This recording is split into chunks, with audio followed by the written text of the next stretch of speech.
અને વલસાડની વાત કરીએ જ્યાં લવ જેહાદનો મુદ્દો ચર્ચામાં આવ્યો છે।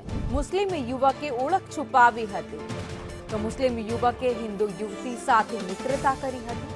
સોશિયલ મીડિયાના માધ્યમથી ખોટું નામ ધારણ કર્યું હતું। અજાણ યુવતીના પરિજનો લગ્ન માટે સહમત થયા હતા। મુસ્લિમ યુવકે હિન્દુ યુવતીને ફસાવી હતી। મુસ્લિમ યુવક યુવતી સાથે લગ્ન કરી ઘરે લઈ ગયો હતો। યુવતી યુવકના ઘરે જતા જ આખો ભાંડો ફૂટી ગયો હતો। એક અઠવાડિયા સુધી યુવતીને બંધક પણ બનાવી તેવો આક્ષેપ કરાયો છે।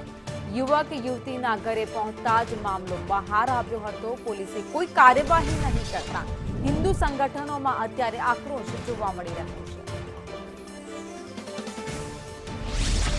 છે। મમ્મી જન છે છોકરા એની ઘરે મને લઈ ગયેલા ને પછી ખબર પડી કે મુસલમાન છે।